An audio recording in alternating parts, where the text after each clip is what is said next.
The struggle is real. Rafi's Rambles, Rafi's Rambles, Rafi's Rambles. Hola, you amazing artist, and welcome to the studio. So today I wanted to talk about the struggles of an artist you are going to face, or that you are facing, or that you have no idea that you're going to face when doing this whole art career thing. Clee and I have been doing this for a while, so we have faced a lot of these struggles, but I thought I would do a video about this because a lot of times people don't really talk about this part of it. You know, like there's that conversation of like, yeah, you know, if you put your persistence is gonna make the thing and all that stuff, which is true. You want to become an artist, you better persist because there's gonna be a lot of roadblocks and a lot of bullshit that's gonna come up. When it comes to this whole like art career thing, there's struggles that you don't really think about. I wanted to do a video where I lay out the struggles and how it is that Clee and I have dealt with them. Sometimes great, sometimes not so great. So the first struggle that I want to talk about is the temptation to take the easy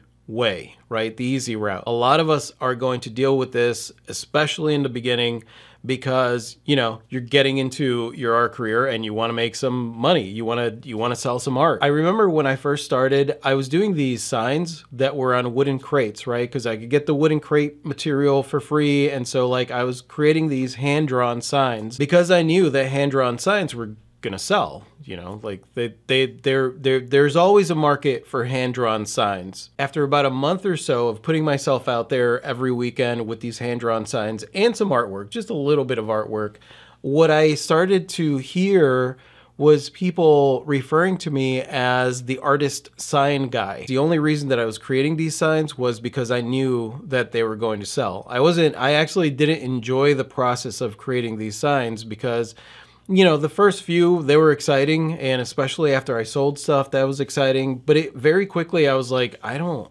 want to do this. I don't want to be known as the sign guy. So I was faced with a choice, right? You take the easy route. You know that if you create this, it's going to make money, and even if you don't enjoy it, right? And that's the typical way that people make money. You do things that you don't enjoy and then you get paid for it, or decide to stop doing this thing and put all your focus over here. What I ended up doing was stop this thing and put my focus over here. You're gonna run into that the moment that you decide to turn this into an art career, because you're gonna be thinking like, what do people buy? What do people buy? And you're going to want to create those things. If you enjoy them, great, fantastic.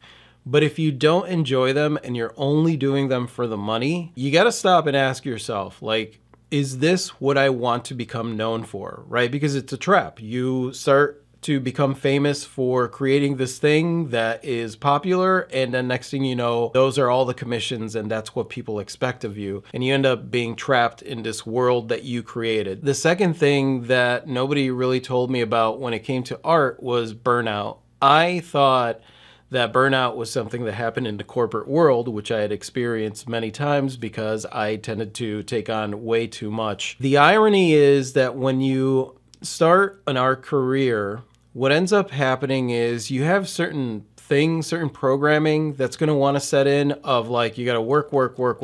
You got to do this, and you got to hustle, and all that stuff. And that's the only way that I'm going to succeed, and blah, blah, blah. What can end up happening is that you end up throwing way too much on your plate and giving yourself impossible goals. Burnout is one of those things where the more you do something and you really push at it and you're not getting the results that you want, especially when starting your art career, you're gonna face that. You're gonna face moments where you're putting in all this work and you're not seeing any kind of payoff, and it's really easy to burn out on what you're doing. You want to give yourself the space to be able to do the things that you want to do, and also when you're thinking about your art career, think long term. You're not going to get short-term results that are sustainable. You got to think long term, right? So when I started my art career, I didn't know if I was going to make any money. And my plan was like, well, I'm going to keep pushing and I'm going to keep putting my all into this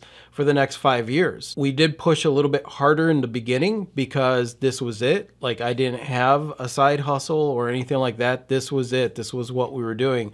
So every weekend we were out there, but we quickly realized that like we were pushing too hard. You want to really give yourself the space to be able to relax and think, because honestly, that's a necessary ingredient in doing this long term. The other struggle that we've come up against several times is life itself. Life happens. You are living life. This art career thing is part of your life. You have family, you have drama, you have friends, you have all kinds of things, and life stuff is going to pop up. My parents are getting older and stuff like that, and there's health issues and things like that. And there's a lot of things that can happen in your life that are going to cause you to not want to be creative. You're going to second guess everything that you're doing. You're going to feel like it's too hard. And really, in a lot of those moments, you have to allow yourself to just take a pause and reevaluate. We moved, and there's all kinds of drama and stuff going on that we're trying to juggle our art career and life at the same time, and giving no kind of breaks to ourselves, right? So it was like jumping from here to here to here to here, and self-care was completely out the window. And we were able to manage that for several months, but eventually that in of itself led to burnout. It's okay to step back. Just step back, take as much time as you need.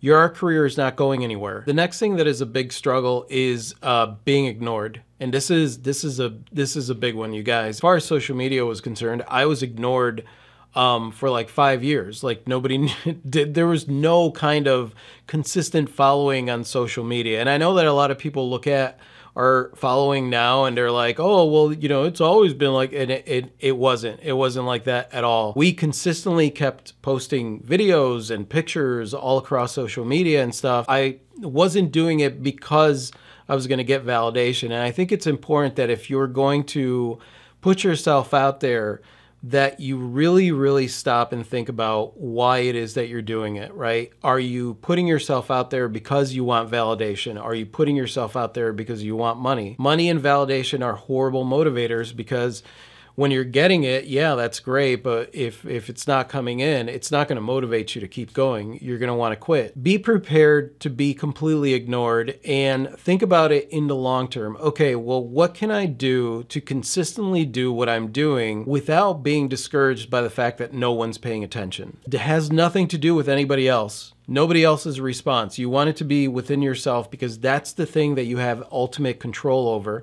And the truth is, the more consistent you are, the more you put yourself out there, the more chances you give other people to find you. And really, that's if there was a secret, which there isn't, that's the secret. Find a reason to keep doing this thing consistently and share it out there, and eventually people will start finding you. The next one that is a struggle, and everybody knows about this one, is rejection. Rejection and criticism. You're going to get rejected. You're going to get rejected a lot. I've been rejected. I still get rejected all the freaking time. The only difference is, like, I don't see it as, it's not a big deal. Gallery's not rejecting you because they don't like your artwork. They're rejecting you because they think that your style of art they can't sell to their clientele. They're a business. If someone or something else is rejecting you, there's a million reasons for that. It could be them. They're not in a mood. Maybe there's no room. Maybe there's this. Maybe there's that. Understanding that rejection is not something that is a reflection on you and your art. It just